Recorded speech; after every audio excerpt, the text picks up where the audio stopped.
जय हिंद सभी को। कैसे आप सभी? उम्मीद करते हैं कि बहुत ही बेहतर होंगे। आप देख रहे हैं एमके एग्जाम साथी। मैं हूं आपका दोस्त, आपका भाई एमके सर। आज हम लोग पढ़ेंगे विद्युत धारा का जो है नए लेक्चर को देख रहे होंगे और उसमें बातचीत करेंगे किन किन बातों पर, वो देख लीजिए। यहाँ पर विद्युत धारा को उसमें प्रभाव पे बात करेंगे, विद्युत शक्ति पे बात करेंगे, विद्युत बल्ब पे बात करेंगे और साथ ही साथ एक तार होती है अलग प्रकृति की और उसे हम कहते हैं मिश्र धातु से बना हुआ होता है जिसका नाम होता है नाइक्रोम। बहुत सारे ऑब्जेक्टिव में आपसे पूछा गया होगा कि हीटर में कौन से तार का यूज करते हैं, तो इन बातों को बहुत ही सरल तरीके से पढ़ेंगे, तो आप देखते रहिएगा, ठीक है। कहेंगे नाइक्रोम पढ़ने वाले हैं, यहाँ से नाइक्रोम, ठीक है। क्या पढ़ने वाले हैं? नाइक्रोम। चलिए ध्यान दीजिएगा। विद्युत धारा का जो उसमें प्रभाव एकदम छोटी बात है और अनुभव की बात है कि अगर किसी भी पथ से देखिएगा कि विद्युत धारा गुजर रहा है तो तार अचानक गर्म हो जाता है। क्या हो जाता है? तार गर्म हो जाता है। तार गर्म काहे होता है? क्योंकि तार में एक चीज होता है जिसका नाम होता है प्रतिरोध। इधर से धारा जाता है, उधर से प्रतिरोध रहता है। इधर से धारा जाता है, उधर से प्रतिरोध रहता है। मान ले हम हैं यहाँ खड़े, पीछे से कोई भाला कर रहा है, आगे से कोई रोक रहा है, तो हम तो गड़बड़ा जाएंगे यहाँ पे, नहीं हो?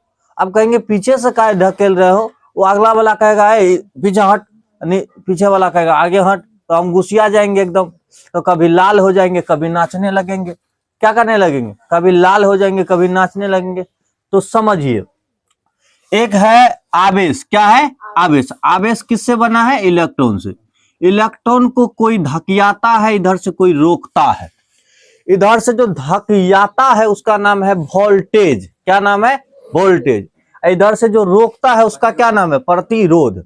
अब समझिए, यही इलेक्ट्रॉन ना कभी कभी गुस्सिया जाएगा। क्या होगा? गुस्सिया जाएगा, और गुस्सिया जाएगा तो एकदम लाल हो जाएगा। क्या हो जाएगा? लाल, आग निकलने लगेगा। तब हम कहते हैं तार हीट हो गया, गर्म हो गया। मान लीजिए 5 एम्पियर का तार है, 15 एम्पियर का विद्युत धारा गुजारिएगा तो तार का फटिएगा ना, मरेगा है, ज्यादा दिक्कत हो जाएगा। विद्युत धारा धाए धाए जा रहा है, आप प्रतिरोध कर रहे हैं, रुक रुक रुक रुक कर, अलवा रुक, निकल जाएंगे यहाँ फात तोड़ के यहाँ पे। क्या कि तू कितना एम्पियर के है, कितना एम्पियर के है जी? तो विद्युत धारा का उसमें प्रभाव कहने का मतलब होता है विद्युत ऊर्जा। क्या बोलेंगे? विद्युत ऊर्जा। विद्युत क्या? ऊर्जा। क्या बोलेंगे? विद्युत ऊर्जा। ऊर्जा किसमें बदल जाता है? बोलोगे? उष्मा ऊर्जा में बदल जाता है। किसमें बदल जाता है? जब विद्युत ऊर्जा किसमें बदल जाए? उष्मा ऊर्जा में बदल जाए, तो इसी घटना को क्या कहते हैं? विद्युत धारा का उष्मीय प्रभाव कहते हैं। चलिए ध्यान दीजिए। अब आप बात यह है कि विद्युत धारा का जो उष्मीय प्रभाव है ये काम किस पे करेगा? तो हम कहेंगे प्रतिरोध पे करेगा। तो इधर से धारा, उधर से प्रतिरोध। अब धारा अलग चीज है, प्रतिरोध अलग चीज। तो धारा का विरोध कौन कर रहा है? प्रतिरोध। तो प्रतिरोध को दबाने के लिए धारा को क्या करना पड़ेगा? कार्य करना पड़ेगा। क्या करना पड़ेगा? कार्य करना पड़ेगा। तो प्रतिरोध के विरुद्ध कितना कार्य किया है वह उसी से पता चलेगा कितना उष्मा उत्पन्न होना है। ज्यादा प्रतिरोध रहेगा तो इसको ज्यादा काम करना पड़ेगा और ज्यादा लाल हो जाएगा। इसलिए बल्ब सब में प्रतिरोधकता खौफ बढ़ा देता है। प्रतिरोधकता खौफ। ले साला तू आएगा विद्युत धारा तो एकदम ऐसे ऐसे बढ़ना, अब बढ़ना तो लोग कहता अच्छा बेटा बढ़ रहा है, बोले में डाल देंगे, बोले में डाल देता चमकते रहता है यहाँ पे। तो हम ये कहेंगे कि इसका जो मतलब उत्पन्न उष्मा, क्या बोलेंगे? बोलेंगे चालक। क्या लिखेंगे? चालक में उत्पन्न उष्मा। लिखते चलिए आप लोग भी। चालक में उत्पन्न उष्मा का जो परिमाण होगा, परिमाण मान प्रवाहित विद्युत धारा द्वारा किसके विरुद्ध काम करेंगे आप बताइए? प्रतिरोध के द्वारा। प्रतिरोध के विरुद्ध किए गए कार्य के बराबर होता है। आप क्या कहोगे, इस बात को समझा आपने कि अगर प्रतिरोध तगड़ा है और ज्यादा काम करना पड़ रहा है तो ज्यादा ऊष्मा उत्पन्न करेगा, प्रतिरोध कम है तो कम करना पड़ रहा है तो कम ऊष्मा होगा। इसमें ऊष्मा उत्पन्न किस बात पे होगा कि प्रतिरोध नहीं, प्रतिरोध के विरुद्ध कार्य कितना किया जा रहा है प्रतिरोध को दबाने के लिए। तो आप नॉर्मल सा फिगर तो ऐसे इनका क्या ही याद रखोगे, फिर भी याद रखो ये क्या है, चालक है। ये क्या है, ये हम तार बनाए, क्या बना है, तार। तार में ये जो ले जा रही है विद्युत धारा, और इसमें हम ऐसे बना दे रहे हैं तो ये कौन है, प्रतिरोध। प्रतिरोध, अब ये प्रतिरोध है और इधर से कौन जा रहा है, विद्युत धारा। तो जाहिर सी बात है प्रतिरोध का काम है विद्युत धारा को रोकना। अब प्रतिरोध रोकेगा तो प्रतिरोध रोकेगा तो ये आदमी है थोड़ा पावरफुल, उसको दबाएगा। अरे कैसे भी हो, आप शुभ यात्रा किसको कहा जाता है, जिसमें आदमी टोकरा ना दे, आदमी मार के आगे बढ़ रहे, इसका मतलब आप लड़ाई बीच में किए हैं। ज्यादा आदमी आ जाएगा तो ज्यादा लड़ाई करना पड़ेगा, कम आदमी आएगा तो कम लड़ाई करना पड़ेगा। तो प्रतिरोध कितना तगड़ा, जितना दुश्मन तगड़ा रहता है पावर इधरों से तगड़ा लगता है, तो प्रतिरोध जितना तगड़ा होगा तो ऊष्मा इसको क्या होगा, ज्यादा उत्पन्न होता है। तो इस बात को नोट कर लीजिए, ठीक है।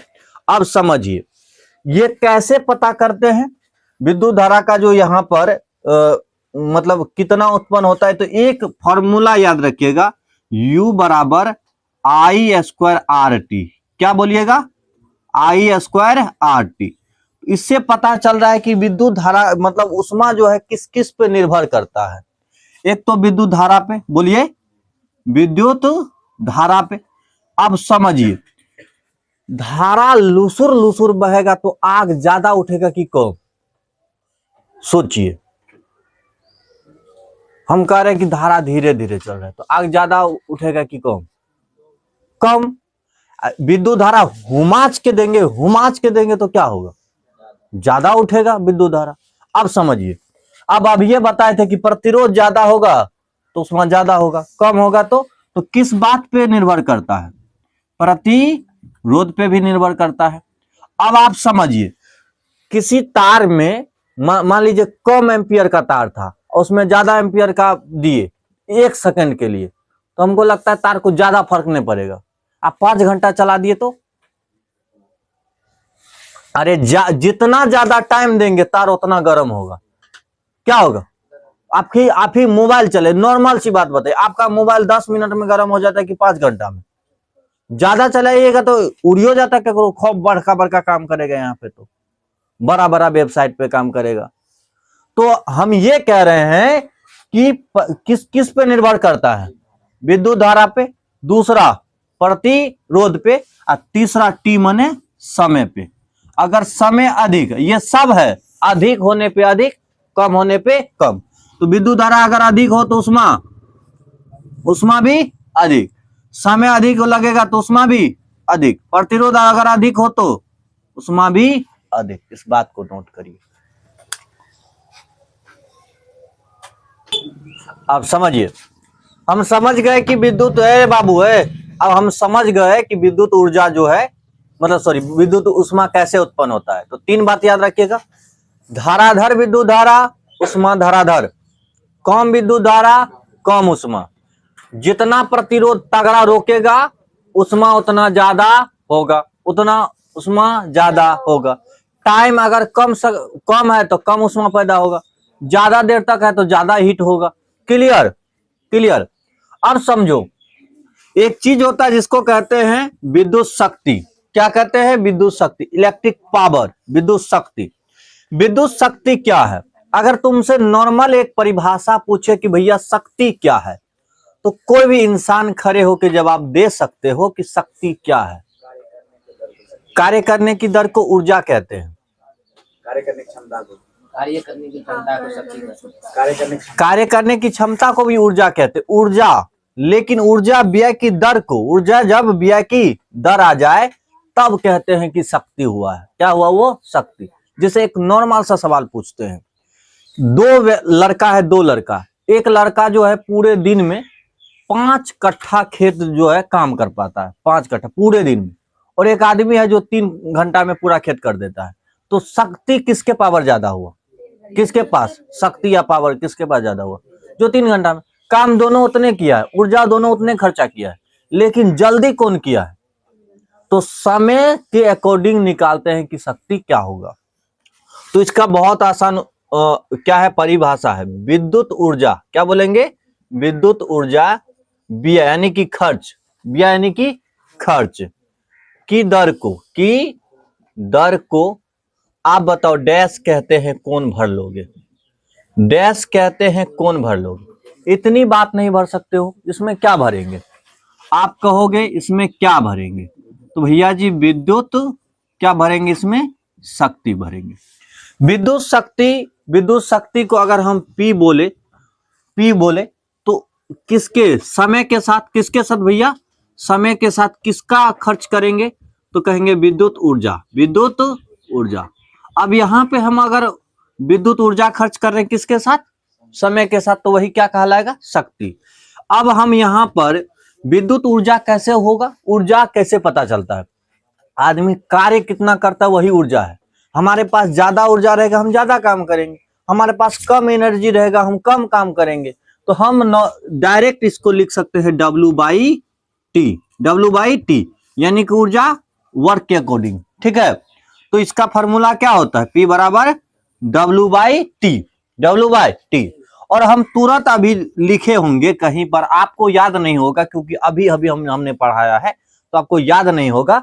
हमने कहा क्या कि अगर आप U बराबर I² RT, अभी हमने लिखा है U बराबर, U यहाँ हीट से लेकर के है कि उष्मा कितना उत्पन्न होगा, तो हम कहते हैं कि जितना कार्य, अभी तुरंत बताए थे कि कार्य जितना करेंगे उष्मा उतना उत्पन्न होगा। तो यहाँ W बराबर सीधे क्या लिख सकते हैं, इस चीज को, तो आप कहोगे भैया जी ऊपर लिख दो I² RT और नीचे आपके पास क्या है T। तो कोई भी मैथ जो बनाता है वो लड़का कह सकता है भैया जी एक काम करो कि T और T को कैंसिल कर दो, तो P बराबर आपके पास फॉर्मूला आएगा I² R।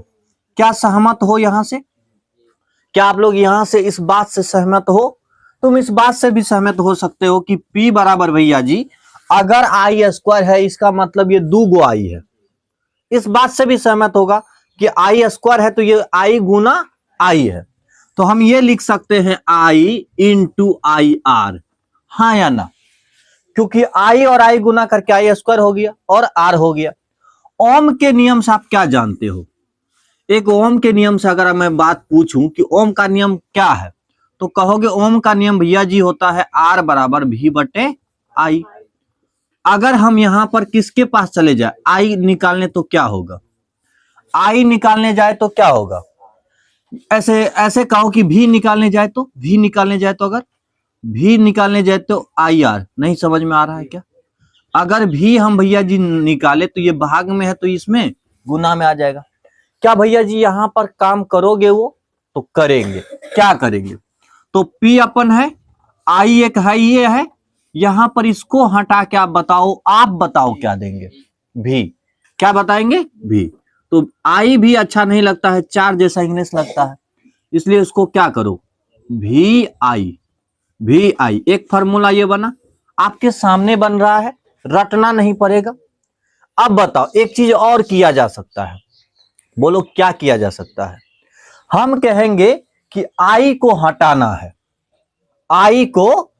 है, तो आपके पास दिमाग होना चाहिए भैया जी I कैसे हटेगा, कि यहां पर देखो I और R एक साथ है, अगर हम I ठोको रखे तो उधर क्या बनेगा V/R, यस या नो।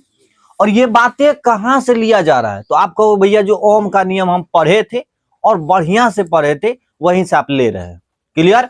आप बताओ कि P बराबर एक भी तो पहले, और ये I को हटाएंगे तो क्या देंगे, कोई बताओ, अभी हम तुरंत बता रहे हैं कि क्या देंगे, R देंगे, I को हटा के क्या देंगे, अगर यहां दिख रहा है तो V/R देंगे, क्या देंगे V/R देंगे। तो बताओ क्या हो जाएगा, V गुने V² बट्टे R। पता है ऑब्जेक्टिव में कैसा सवाल आता है? ऑब्जेक्टिव में आपने सवाल देखा होगा कि इसमें से विद्युत शक्ति कौन नहीं है, कौन नहीं है। तो सबसे पहले तो आप बताओ ये होगा, ये तो हो जाएगा। आप बताओ ये तो होगा और ये भी होगा, लेकिन सब प्रश्न में ऐसा रहे कि P बराबर IR², क्या ये होगा? बिल्कुल ये नहीं होगा। और आप ऑप्शन में आपको दिए रहते कि कौन नहीं होगा। प्रश्न ऐसा नहीं पूछता कि कौन है, प्रश्न ऐसा नहीं पूछता कि कौन है। 3 ऑप्शन दिया रहता है जो कि है, और 1 ऑप्शन दिया रहता है जो कि नहीं है। तो वो कौन है कि नहीं है, मतलब इसके अलावा कोई भी देगा तो वो नहीं होगा। लेकिन 3 ऑप्शन में चेक करना कि वो कौन कौन है जो हम जानते हैं। तो क्या क्या होना चाहिए, I²R, दूसरा क्या होना चाहिए VI, और तीसरा क्या होना चाहिए V² बट्टे R। ठीक है, तो ये अगर हो जाए तो कहना ये क्या है, विद्युत शक्ति का फॉर्मूला है, अदरवाइज नहीं है। अब आप एक चीज और जान लो, विद्युत शक्ति का जो SI मात्रक है वो क्या है। तो आप कहोगे भैया उसको शक्ति दिखानी थी और शक्ति नहीं दिखा पाया तो उसकी लग गई वाट। भैया जी इसका क्या होता है, वाट। क्या होता है, वाट। अगर ये वाट भी दे दे और एक और चीज दे दे तो आप बताओ इसका क्या होता है, W/T। W/T। अगर यहां से हम SI मात्रक निकालने जाए, मात्रक निकालने जाए, क्या निकालने जाए, मात्रक, SI बोलेंगे, मात्रक निकालने जाए तो तुम कहोगे भैया जी क्या लो, मतलब P बराबर क्या लो, क्या लो, आप कार्य का ले लो जूल, जूल, और समय का ले लो सेकेंड। J/S भी भैया जी आपको रहेगा और आपको मारना पड़ेगा। क्लियर? किसी तरीके की ये सब बनाने में परेशानी नहीं तो उतारिए। चलिए ध्यान दीजिएगा, अभी हम पढ़ चुके हैं किसका, विद्युत शक्ति। विद्युत शक्ति, विद्युत शक्ति से एक ऐसा भी चीज नहीं छोड़ेंगे, कुछ भी नहीं छोड़ेंगे जो आपके प्रश्न में वहां जाके सताए, वहां जाके आपको सताए। इसलिए हम एकदम गहनता से, एकदम स्थिर से, बढ़िया से आपको सिखा रहे हैं, आप सीखिए। एक चीज आपने कभी कहीं लिखा हुआ हो, देखा होगा, जैसे एक बल्ब है, क्या है, एक बल्ब है। ये बल्ब कम लग रहा है, दिल का चित्र ज्यादा लग रहा है, फिर समझिए ये क्या है, बल्ब। क्या है ये, बल्ब। आप कहोगे भैया जी बल्ब है, ठीक है, बल्ब में इस तरीके से आपको बताए फिलामेंट दिखाई देता है, लेकिन इस बल्ब पे यहां पर जाओगे तो या तो 100 वाट या कुछ कुछ लिखा रहता है। मान लो कि किसी बल्ब पे 220 वोल्ट लिखा है और 60 वाट, यहां पर W मतलब वाट, कितना लिखा है, मतलब 220 वोल्ट और 60 वाट लिखा हुआ है। तो इसका मतलब क्या हुआ, इसका मतलब हुआ यदि, क्या बोलिएगा, यदि किसी विद्युत परिपथ में लगाइएगा इसको, किसी विद्युत परिपथ में आप लगाएंगे, परिपथ में आप लगाएंगे, परिपथ में लगाएंगे, क्या बोलेंगे, लगाया जाए तो ये कितना ऊर्जा का व्यय करेगी, 220 वोल्ट लेगी, 220 वोल्ट पर, ठीक है, 60 वाट, क्या बोलेंगे, 60 वाट ऊर्जा का क्या करेगी, का व्यय, यानी कि व्यय कोई आदमी नहीं समझ रहे तो इतना समझिए, खर्च करेगा, अगर बल्ब है तो करेगा, ठीक है।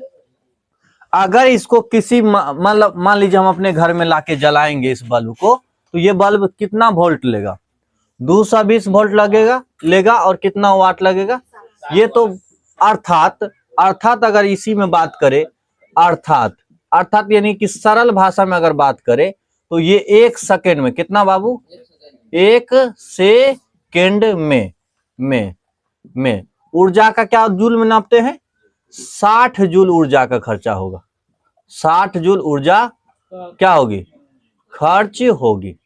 कितना सरल तरीके से समझ में आ गया कि भैया जी अगर 220 वोल्ट लिखा है और 60 वाट लिखा है, इसका मतलब पावर कितना वोल्टेज चाहिए, इसको 220 वोल्टेज चाहिए, और कितना ऊर्जा खर्च होगी इससे, इसके लगाने से 60 वाट, यानी कि 1 सेकंड में कितना जूल।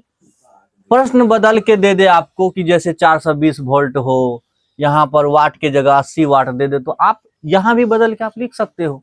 1 सेकंड ही लगाना। हाँ, 1 सेकंड ही लगाना, प्रति सेकंड, यानी कि 1 सेकंड मतलब प्रति, यानी कि 1 सेकंड में ये बातें होगी। क्लियर भैया जी। एक चीज और आप बताओ, और ये क्या बताओ कि एक हमने कहीं सुना है वाट, किलो वाट, घंटा, यूनिट, वोट, ये सब क्या होता है। कई बच्चे प्रश्न भी पूछते हैं भैया जी ये यूनिट क्या है।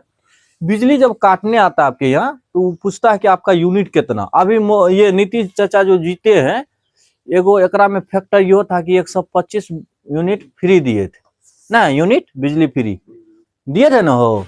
ये क्या होता है समझिए, 1 kWh वाट समझते हैं। अगर kW लगा है ना कि किलो वाट, क्या बोलेंगे, सब बड़ा बड़ा लिखा करिए, क्या बोलिएगा, kWh। तो ये इसके कैसे बना होगा भैया जी, कैसे बना होगा, तो आप कहोगे कि 1 वाट, 1 किलो वाट में 1000 होता है। जैसे एक अगर हम कहें कि किलोग्राम, तो उसमें कितना ग्राम, 1000 ग्राम, तो नॉर्मल बात है। तो यानी कि 1000 कौन चीज, वाट हो गया, W हो गया, गुने भैया जी H यानी कि घंटा, घंटा। तो आप बताओ 1 घंटा में कितना मिनट, 60 मिनट, और 1 मिनट में कितना सेकंड, 60 सेकंड। इसको सेकंड में जाके बदले तो क्या होगा, आप बताओ जल्दी फटाफट।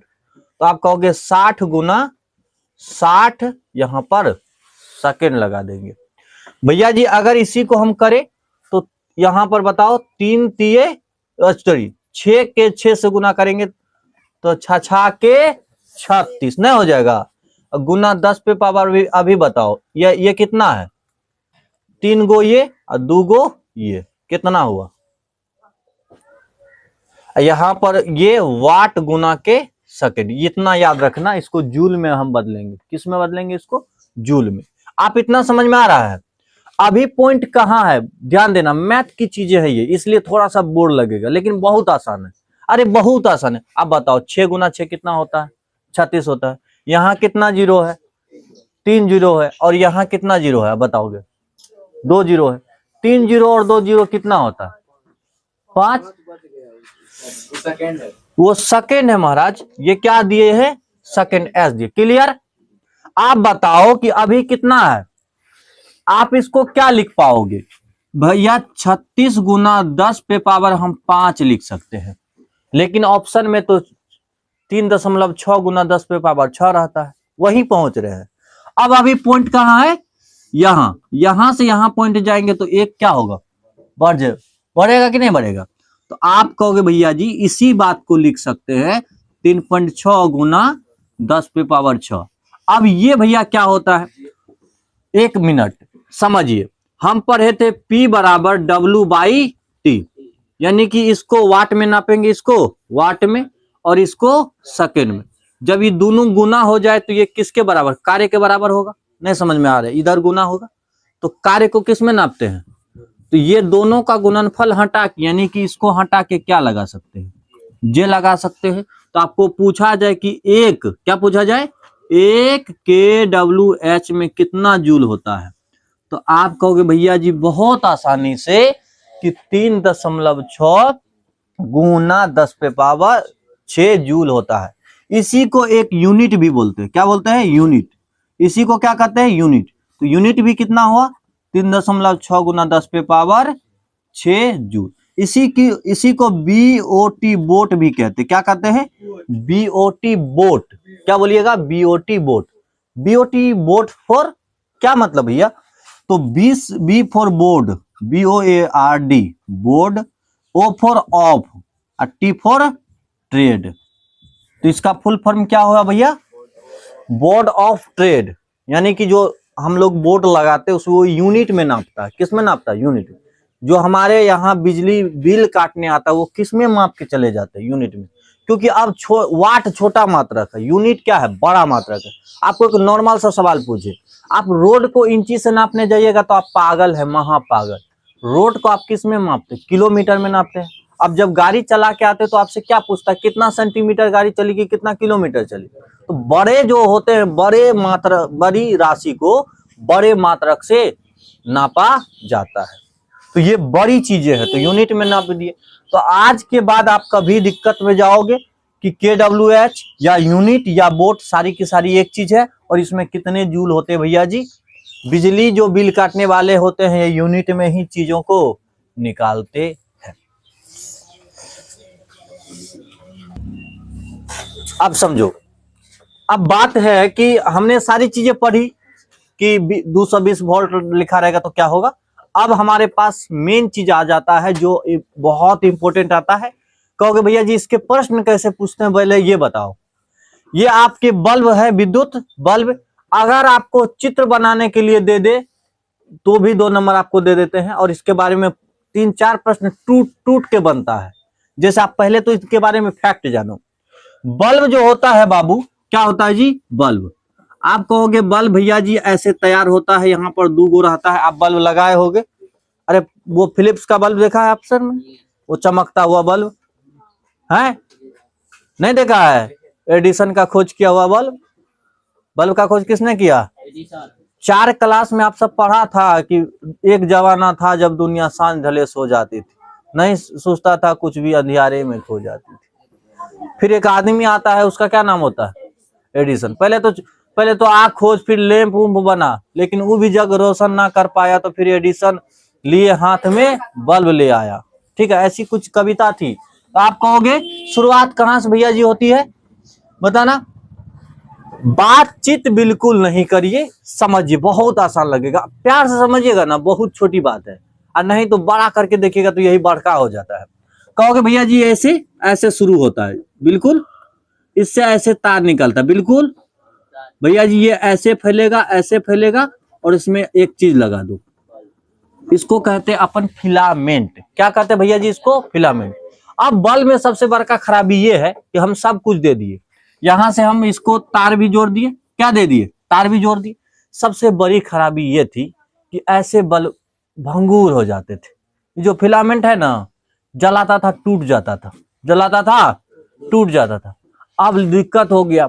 एडिसन बाबू जो है ना बहुत मेहनत किए, कहते हैं कि बहुत बार वो फेल हुए, बहुत बार। एक बार 999 ऐसे करके वो आदमी 999 बार फेल हुए। ठीक है, फिर एक बार में, ऐसे कोई डाटा हमको पूरा क्लियर याद नहीं है इसलिए बोलना नहीं रहेगा, लेकिन इतना समझिए कि बहुत बार वो क्या हुए, फेल हुए। लेकिन फिर एक कोशिश उसको क्या बना दिया, कामयाब। हुआ क्या था, ये बल्ब लाते थे, कभी इसमें जो है किसी और चीज का तार लगाते, लेकिन सब भंगुर हुआ, सब टूट गया। कहते हैं ना कि दिल जैसे टूटता है ना चकनाचूर, इंसान खुद से भी टूट गया और पूरे प्रैक्टिकल इसका भंग हो गया। समझ रहे हैं।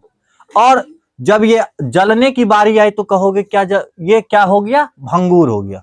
ठीक है, लेकिन इसको दिमाग आया कि साला सब धातु भंगूरे हो रहा है।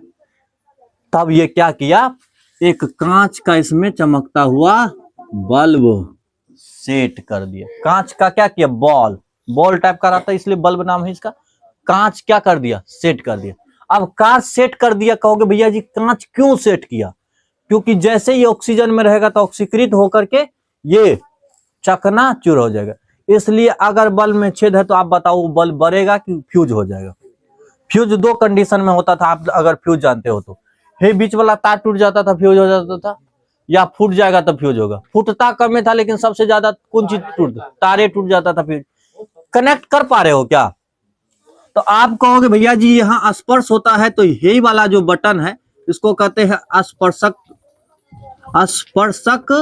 बटन। क्या कहते हैं भैया जी, स्पर्शक, ये स्पर्शक बटन भैया जी, इसी से स्पर्श करता है, इसी को होल्डर में, समझ पा रहे हो ना आप लोग, लगाए हो ना होल्डर में, 2 गो रहता नहीं चिपकल वाला, तो यही से बल्ब कनेक्ट होता है। तो कनेक्ट जहां से होता है वो कितने पॉइंट, 2 पॉइंट आगे चल के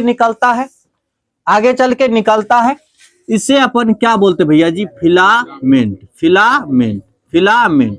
इसको क्या बोलते हैं, ये तार की कुंडलित संरचना क्या है भैया जी, फिलामेंट। क्वेश्चन पूछा जाए कि फिलामेंट किसका बना होता है, तो टंगस्टन का बना होता है। किस धातु का बना होता है? टंगस्टन का बना होता है। अंदर भैया ये कांच क्यों लगाए? क्योंकि कांच अगर नहीं लगाएंगे तो ये जो फिलामेंट है, टंगस्टन जो धातु है, फिलामेंट जो है, ऑक्सीजन के संपर्क में आ जाएगा। और ऑक्सीजन से इतना प्यार है ना, किसी को प्यार होता है जानते हैं, टूट जाए फिर भी प्यार करता है। ऑक्सीजन से एकदम पूरा लगाव है, ऑक्सीजन से ऑक्सीकृत हो जाता है। और जब ये ऑक्सीकृत होता तो ये चकना, शीशे का दिल था मेरा चकना चूर हो गया। ये आदमी, ये बताइए ये क्या हो गया? चूर हो गया। किससे? किससे चूर हो गया? जब इसको ऑक्सीजन मिलेगा। इसलिए जो इसके डायरेक्ट इसलिए आदमी दो प्रेमी को कभी मिलने देते हैं क्या? कहता तू मिलेगा तो चकना चूर। इसलिए बाबू, इसलिए फिर बीच में क्या हम दे दिए इसको क्या दे दिए? कांच। कांच का मतलब बना करके इस तरीके से बल्ब में देखे ना हो, कांच लगल रहता है ना, कांच लगा दिए। अब ये जो कांच लगाए तो इसके अंदर कौन सी गैस भरेंगे? निष्क्रिय गैस। आप कहो भैया जी गैस क्यों भरोगे, आप ऐसे छोड़ दो।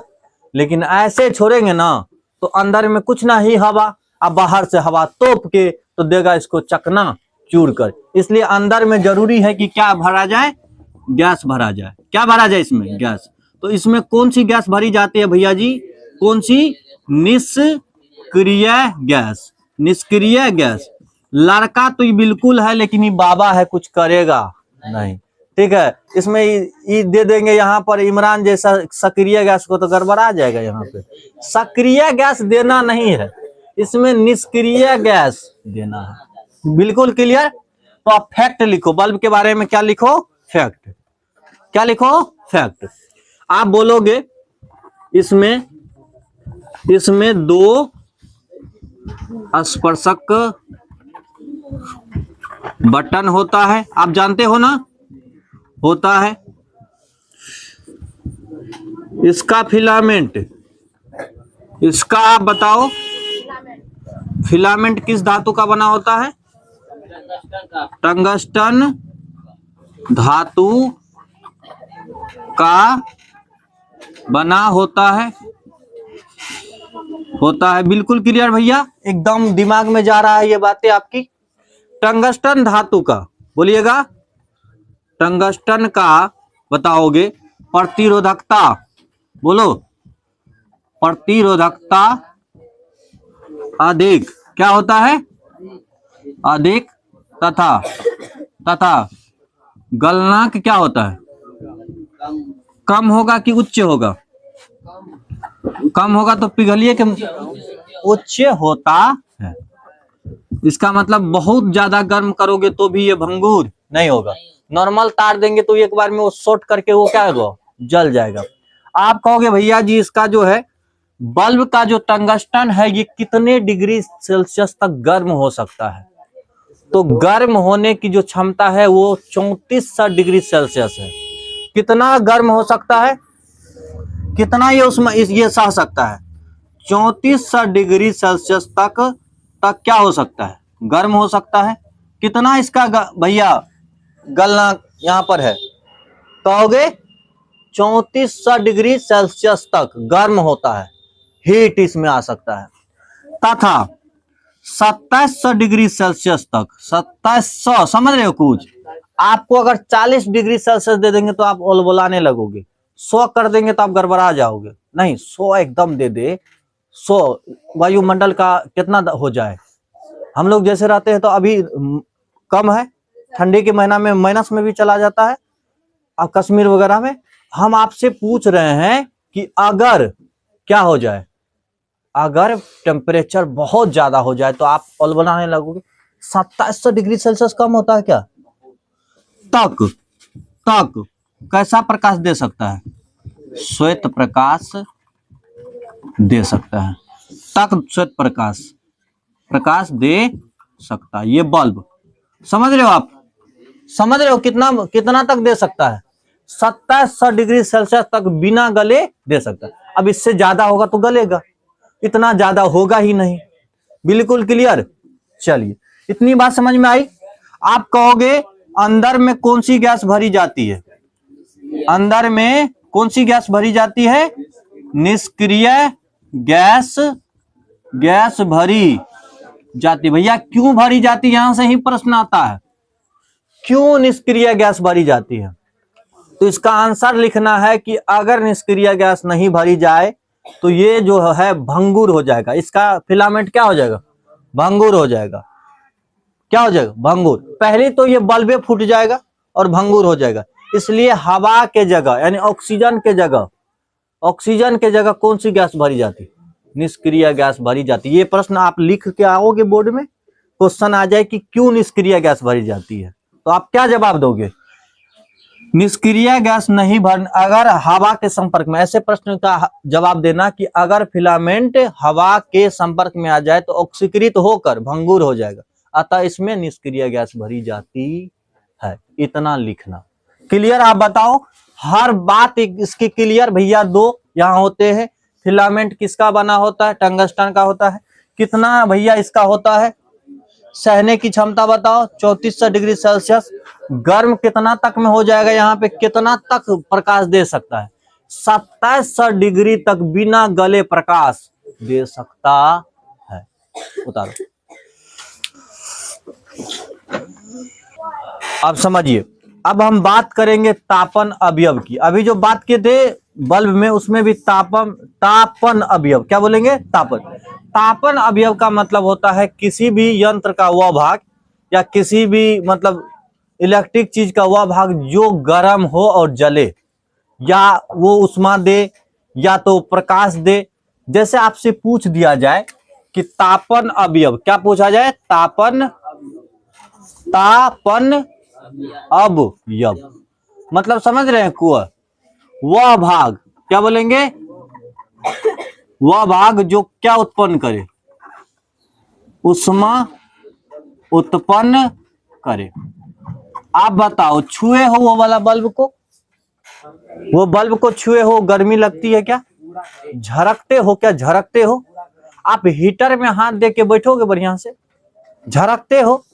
तो हीटर, एक बात समझना बाबू, समझना एक बार, ये जो तार हम बनाए जा रहे हैं, ये जो तार बनाए जा रहे हैं, ये हीटर का ऐसे करके समझो जरा। हालांकि पूरी बढ़िया वाला तो नहीं हम चित्रकार हैं, फिर भी समझो। हीटर में ये कुंडलित नुमा एक तार देखा होगा जो गर्म होता है। तो ये तार, बाकी भी तार है लेकिन ये भी तार है, ये जिसमें करंट आ रहा है वो भी तारे हैं और ये भी तारे हैं, लेकिन इस तार की प्रकृति थोड़ी क्या है? अलग है। इसकी प्रतिरोधकता क्या है? उच्च है। गलनांक क्या है? उच्च है। इस कारण से ये गर्म हो जाता है जबकि ये गर्म नहीं होता। प्रश्न पूछता है कि हीटर में तार जो आता है जिसमें करंट, वो गर्म नहीं होता है, लेकिन हीटर में जो कुंडली है वो गर्म हो जाता है। काहे? काहे की बनल रहता है? किस चीज का? नाइक्रोम का। और नाइक्रोम का बनाने का क्या कारण है? क्योंकि उसका प्रतिरोधकता क्या होता है? उच्च, और गलनांक भी उच्च। मतलब बहुत मतलब जल्दी नहीं गलेगा, ये जल्दी नहीं गलेगा। इस सब तार को गर्म करेंगे तो आप बताओ क्या होगा? गल जाएगा। लेकिन ये गलता नहीं है। देखना है, हीटर जल जाता है फिर काटता गोले ठीक हो जाता है। उसका पावर है। क्या है वो? पावर। जैसे हमको गुस्सा भी नहीं करता है, हमको कुछ कह दो गुस्सा नहीं आता है, लेकिन जब आता है तो फिर खूब आता है यहाँ पे। तो आप क्या कहोगे? एक ऐसे इंसान होते हैं जिसको तुरंत गुस्सा आता है, लेकिन दूसरा पड़ता है तो गुस्से शांत होकर हो जाता है। तो इन लोगों को क्या है? गुस्सा आ गया अपने खत्म, लेकिन इसको एक हद है। क्या है? क्या है? हद। हद समझते हो?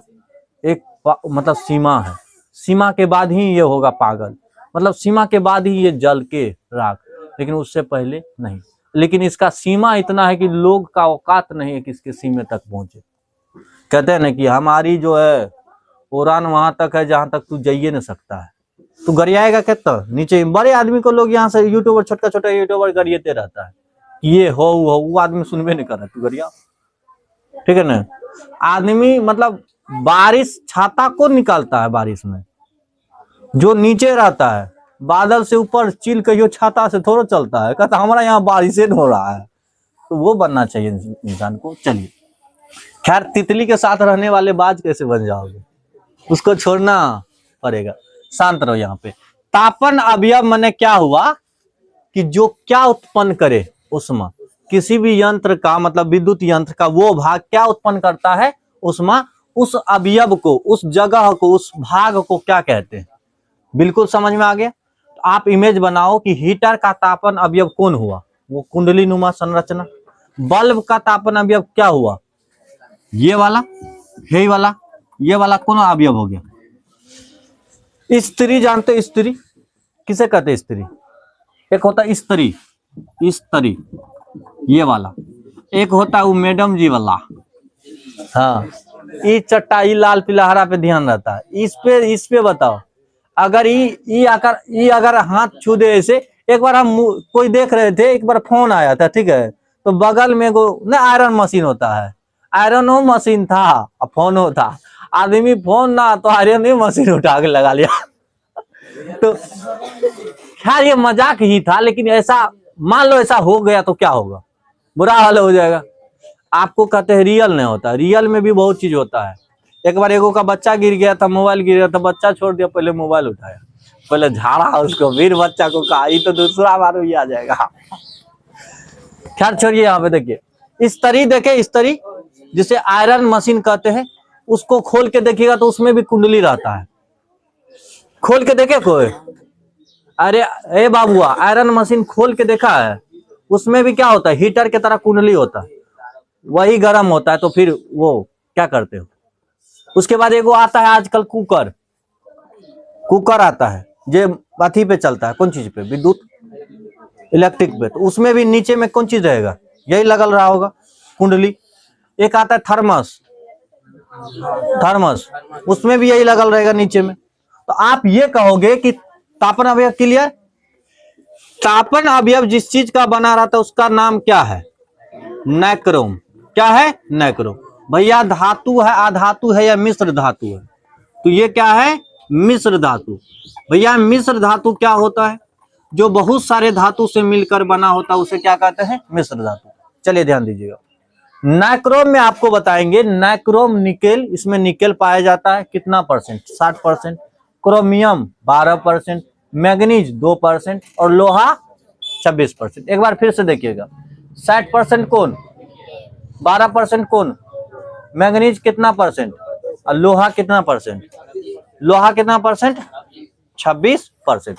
तो ये परसेंटेज याद रखेंगे, बाकी ये सब मिल के क्या बनता है, नाइक्रोम बनता है। तो नाइक्रोम में कितने धातु हो गए, 4। बहुत आसान है, कितना परसेंट भैया, 60%, 12%, 2%।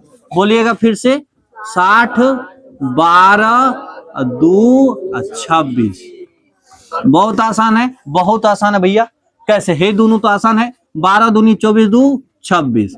एगो याद करिए, उसके बाद 2 दीजिए, गुना करके 2 जोड़ दीजिए ना, तो आप कहेंगे 60% निकल हो गया।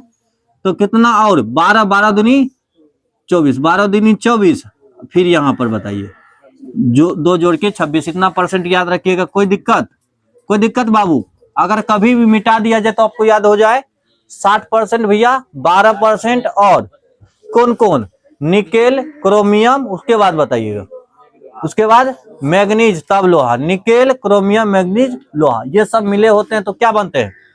बात क्या है कि नाइक्रोम का यूज करते हैं, तो भैया इसका प्रतिरोधकता उच्च होता है। प्रतिरोधकता क्या होता है, उच्च की अधिक, प्रतिरोधकता अधिक होता है। और गलनांक क्या होता है, गलनांक समझते हैं, गलनांक समझते हैं। गलनांक वो हुआ वो स्थिति जब वो गलने लगे, लेकिन इसका गलनांक क्या है, बहुत उच्च है, तो बहुत देर में गलेगा, बहुत। गलनांक क्या होता है, उच्च होता है, उच्च होता है, उच्च होता है। आप बताओ, विद्युत तापन, विद्युत तापक लिख लीजिएगा, तापक, विद्युत तापक। जैसे आपका बोलिएगा स्तरी, स्तरी माने भैया वो जो आयरन मशीन होता है, आयरन सब जानता है, आयरन मशीन कपड़ा पे प्रेस करने वाला। दोसर हीटर के तार में केकर यूज होता है, हीटर भैया। विद्युत कुकर, विद्युत कुकर, विद्युत कुकर। और आप सब बताओ कौन कौन चीज में इसका इस्तेमाल और हो सकता है, आप सब बताओ जरा सा, आप सब बताओ। ऐसा बहुत देखा होगा जिसमें कुंडली रहेगा और वो जलेगा। नाइक्रोम के तार आप कैसे बना लोगे? एक हीटर की अगर आप संरचना की बात करोगे तो इस तरीके से रहता है हीटर, देखा है? हैं? ऐसे यहाँ पर ये गर्म रहता है, यहाँ पर देखा होगा ना रे? हैं? हाँ, तावा। कौन बोल रहा है तावा? बहुत बढ़िया, तावा, एकदम भैया, तावा। तावा कैसा तावा हो? ये तावा कैसा? इलेक्ट्रिक हो? इलेक्ट्रिक इलेक्ट्रिक तावा भैया, ठीक है, समझ में आ गया ये बात। एक होता है, एक चीज आज लास्ट कर देते हैं इनका, ठीक है। एक चीज और होता है, बताइए क्या? विद्युत सुरक्षा फ्यूज। फ्यूज का नाम सुने आप लोग? हैं? सुरक्षा फ्यूज। ये किस किस का बना होता है? ध्यान दीजिएगा। जिस पर तार लपेटते हैं, जिस पे तार लपेटते, वो या तो चीनी मिट्टी का हो सकता है या प्लास्टिक का हो सकता है। अभी ज्यादातर प्लास्टिक का आ रहा है, लेकिन चीनी मिट्टी का पहले आता था। चीनी मिट्टी या तो भैया किसका आता है? आप कहोगे प्लास्टिक का आ सकता है। इसमें जो है, सुनो बाबू, इसमें जो तार होगा, तार का प्रतिरोधकता तो उच्च अधिक होगा। प्रतिरोधकता क्या होगा? ऐसे लिख दे बाबू, हाई, ऐसे तीर बना दे तो आप समझ जाओगे कि हाई है। प्रतिरोधकता क्या है? लेकिन आप बताओ गलनांक कैसा होना चाहिए? गलनांक कम होना चाहिए कि ज्यादा? गलनांक कम होना चाहिए, क्योंकि गलनांक ज्यादा देंगे तो फ्यूज होबे नहीं करेगा। फ्यूज का काम क्या है? कि ज्यादा विद्युत धारा आए तो टूट जाए। अब बताओ गलनांक ज्यादा देंगे तो टूटेगा? कह रहा जी, गलनांक ज्यादा देंगे नहीं टूटेगा। गलनांक क्या देना पड़ेगा? कम। प्रतिरोधकता क्या होता है? अधिक। प्रतिरोधकता में अगर माफ करिएगा, ही यहाँ पर प्रतिरोधक लिखा गया जगह के कारण, ऐसे लिख देते हैं यहाँ पे। प्रतिरोधकता यहाँ पर लिख देते हैं, ऐसे लिख दे यहीं से। प्रतिरोधकता क्या होता है? प्रतिरोधकता क्या होता है भैया? प्रतिरोधकता आप कहोगे हाई होता। प्रतिरोधकता हाई यानी कि अधिक होता है। प्रतिरोधकता क्या होता है? अधिक होता है। लेकिन गलनांक क्या होता है? आप कहोगे गलनांक क्या होता है? कम होता है। गलनांक क्या होता है? हमारे घरों में दो तरह के फ्यूज यूज किए जाते हैं। अगर छोटे चीज में 5 एम्पियर का, बड़ा चीज में 15 एम्पियर का। छोटे चीज में कितना एम्पियर का? 5 एम्पियर का। और तो ये कितने? 5 एम्पियर और बताओगे 15 एम्पियर का जो है फ्यूज यूज होता है। क्या होता है? यूज करते हैं हम लोग। अब आपको दिमाग इतना होना चाहिए भैया जी, 5 एम्पियर का फ्यूज थोड़ा कमजोर होगा और 15 एम्पियर का फ्यूज थोड़ा सा तगड़ा होगा। ये तो किसी को भी, बच्चा को भी समझ में आ जाएगा, जो 1 क्लास का बच्चा रहेगा उसको भी, कि हाई पावर का क्या होता है। 15 फ्यूज, जैसे बड़ा बड़ा मशीन के पास लगाएंगे कितना का? 15 का। नहीं तो अगर छटका लगाएंगे तो हर 2 मिनट में उड़ जाएगा। तो आदमी फ्यूज लगाएगा कि काम करेगा? तो यहाँ मोटका लगाना पड़ेगा 15 एम्पियर का। और अपने लोगों के घर में जो नॉर्मल चलता है उसमें कितना एम्पियर का? 5 एम्पियर का। क्लियर भैया? चलिए।